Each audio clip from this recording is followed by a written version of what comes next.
Talakayang Bayan. Masusing pag-uusapan ang mga programa at proyekto ng bayan. Talakayang Bayan. Ilalahad ang mga plano at direktiba ng pamahalaan. Pag-aaralan ang bawat anggulo ng sitwasyon. Lilinawin ang bawat issue. Magbibigay ng matalino at makabuluhang talakayan. Talakayang Bayan. Isang mapagpalang umaga, bayan ng Brooks Point, lalawigan ng Palawan. Minsan pa, narito naman po tayo sa ating pangalawang segment, ang Talakayan Bayan.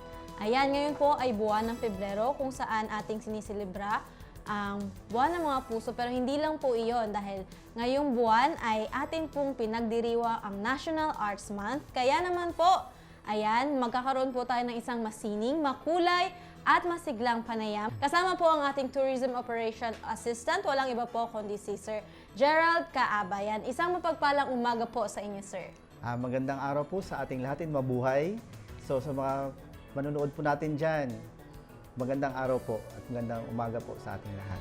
Ayan, nagpapasalamat po kami, Sir, na pinaunlako niyo po ang aming invitation despite of your busy schedule. Ayan, kaya kami po ay nai-excite na makapanayam po kayo dahil napakaganda nga po itong National Arts Month. Kaya hindi na po ako magpapatumpik-tumpik pa para po sa unang katanungan, Sir. Ngayong buwan po ng sining, ano po ang basihan ng ating pagdiriwang? Ito po ba ay nakaangkla sa isang batas? Meron po tayong Presidential Proclamation number 683 na nilagdaan po ng ating President Corazon Aquino na naglalayon po ang February ay sinisilibra sa buong Pilipinas ang Arts Month celebration. Yes, so para mapakita po yung mga talents natin ng mga kabataan at hindi lang po sa may mga talents po sa lahat-lahat, ma-express po nila ang kanilang galing sa kanilang mga talents performances. Ayan, Sir, nabanggit niyo po yung mga bagay na iyon. Kaya maaari niyo po bang ibahagi sa amin ang mga inihanda ninyo pong mga pakulo para sa celebration po ng Arts Month dito po sa bayan ng Brooks Point? Ayun, marami po tayong mga inihandang mga activities para po sa darating na Arts Day celebration dito po sa bayan ng Brooks Point. Unang-una po dyan, meron po tayong tula kung sasambitin. Yun po yung pinaka-title niya. So, meron po tayo i-flash sa Facebook page ng Artist Guild of Brooks Point. So, nandoon po lahat ng mga criteria, mga guidelines, kung paano po kayo sumali dahil ito po ay contest po ito siya. So pangalawa po itong pulang tula. Wow. So 'di ba? Nakaka-excite po kasi ngayon lang po natin mararanasan na may mga ganito tayong mga activities. Yes po. Bagating sa poetry. So pangalawa po Bigkasang Bayan, ito naman po ay inter-school. Sana po mapanood po ng mga iba't iba po nating mga schools dito po sa bayan ng Brooks Point para po makapili po sila ng kanilang mga talents o para po maging contestant po dito po sa Bigkasang Bayan. So, pang-apat po, meron po tayong Tinig Artist Guild of Brooks Point. Ito po ay mga singers po natin na members po ng ating pong Artist Guild na binuo po na organization. So, meron po tayong mga iilan na magagaling at pili na mga singers dito po sa bayan ng Brooks Point na members po ng ating organization na ipapamalas po nila ang kanilang angking galing sa pagkanta. So, kaabang-abang po yan. Yes po. So, pang-lima po, meron po tayong TikTok Trupa Dance Contest Challenge. TikTok. So, meron po tayong so, sa akin po yan i-email yung mga entry dahil po online po ito, contest. So, makikita po ito sa page po ng Artist Guild of Brooks Point. Yes po. So, next po, meron po tayong art exhibit sa Octagon din po ito gaganapin. Doon po siya i-showcase yung mga iba't ibang po nating mga magagaling sa painting natin na nagawa na nila, na i-display po nila na iba't iba pong mga magagaling sa Brooks Point pagdating po sa pagpintor or mga painting natin na artist. So, sunod po, meron po tayong painting contest. Gaganapin po ito sa February 24 din po ito, morning po ito siya hanggang alas 3 ng hapon. So, mag-start po sila ng 8 AM yung sa painting. So, on the spot painting contest po ito siya. So, ang alam ko ay kumpleto na po yung slot. So, puno na siya kaagad ngayon pala. So, yun. Dahil po sa sobrang dami po ng mga gustong sumali, talaga pong hindi po yung iba nakapasok dahil meron lang po tayong slot lang po na dahil po siguro sa iba nating mga kulang po yung ating fund po parting sa Opo. pa-prize. So, Opo. total, nag-uumpisa pa lang ito ngayon.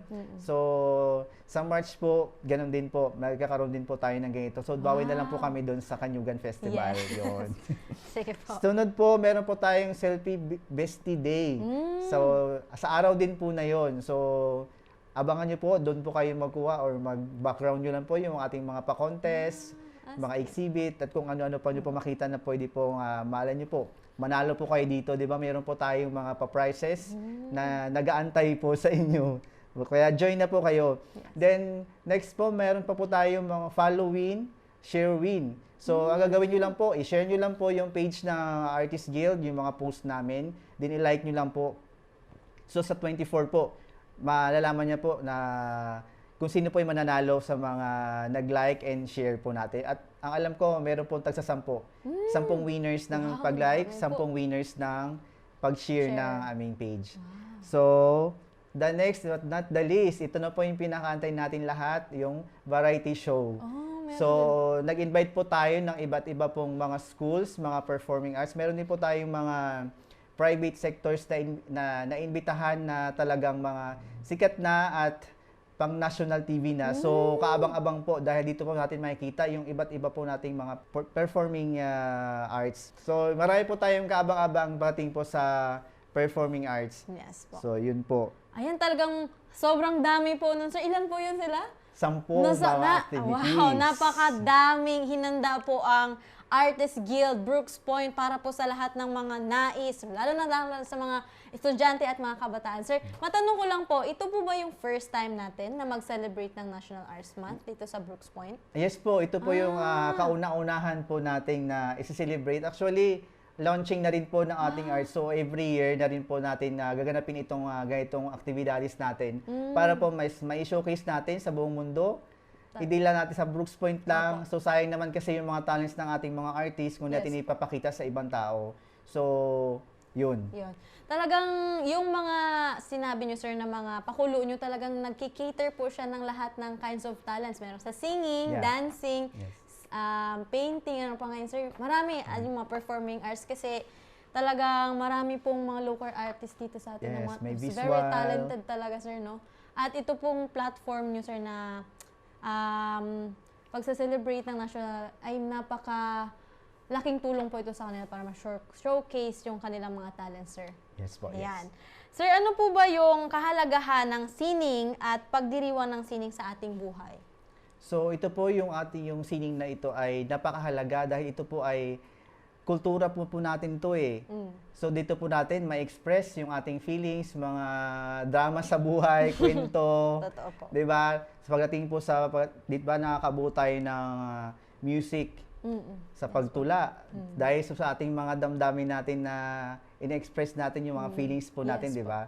So, napakahalaga po ito para at least, di ba, makabuo tayo ng ganitong mga activities, mga talents talaga. Yes po. Ano po ba ang saklaw ng sining, sir? Ito po ba ay sa pagpipinta lamang po, musika, or ano-ano pa po ba? Sa ngayon po, mayroon pa po kaming literary arts, performing arts, saka visual. So, yun pa lang po yung amin pong grupo ngayon na miyembro. So, the next na may magjo-join po ng mga iba po pong mga kinds of arts is na willing po mag-join sa amin, pwede na po para po magkaroon din po sila ng mga activities po pagdating sa arts. Kasi ang sining po is malawak po siya napakalawak, talaga. napaka-broad. Yan, sir. So, kamakailan lamang po, ay nabanggit nyo rin po kanina yung Artist Guild Brooks Point. And sir, kamakailan lang ay inorganisa ng Municipal Tourism Office ang Artist Guild of Brooks Point or AGBP. Ano po ang nag-udyok sa inyong tanggapan na i-organisa ang artist sa bayan? Actually, matagal na po talaga namin gusto ni Ma'am Arlene na makabuo ng ganitong organisasyon dahil siyempre part ng sa Tourism, Culture and Arts Office. So, pasok kasi yung mga ganitong mga arts na dahil sa Culture and Arts. Dahil marami na po tayo kasi nakikita sa iba-iba na diba, nagpe-perform na, nagpalaban na sa ibang bansa na nga Yes po. Lumabas na sila, sabi namin ni Ma'am, bakit hindi natin buuhin ito dito sa Brooks na magkaroon ng ganito para at least, 'di ba, yung iba nating mga kabataan na hindi nila tinatago nila pa, mas mapakita nila yung mga kayang talents, 'di ba, na mayroon pala dito sa Brooks Point na ganito kagagaling ng mga artists. Yeah. Yan. Yan, sir. So, ano po ba yung functions at goal po ng AGBP or yung Artist Guilds of Brooks Point? Ang pinaka goal lang namin dito is syempre dumami din yung members natin. Siyempre, diba kakasabi ko lang po kanina na marami na po tayong mga artist na sumikat sa ibang bansa, sa province, sa national. So, bakit hindi natin gawin po dito? So, yun po, kaya naibuo po namin yung Artist Guild na yan dahil po gusto namin na mapakita lalo yung kanilang talents po pagdating sa arts. Napakaganda ngayon, sir, para isang buo lang sila, sir. No? Madali Yes sila po, hanapin. madali silang hanapin. Siyempre, di ba, ngayon po kasi uso na ngayon, magme-message na lang ay, Opo. meron po ba kayo dyan sa Brooks na ganito, singers? O, siyempre, may message. Kayong Meron na po kaagad kasi meron na tayo kaagad na kilala na agad ng mga yes po. performing arts po. Yun. Sir, ano po ba ang mga suportang maibibigay ng ating lokal na pamahalaan para sa mga grupong tulad ng AGBP upang mas mapaigting at mapalakas ang ating mga local artists? So sa ngayon po dahil nag-uumpisa po lang po tayo ng ating pong mga ganitong organisasyon, mga activities. So syempre ang local government unit hindi naman talaga tawag nito, talaga po sila po talaga magbibigay ng fund po nito dahil po part po ito ng culture ng ating bayan ng Brooks Point.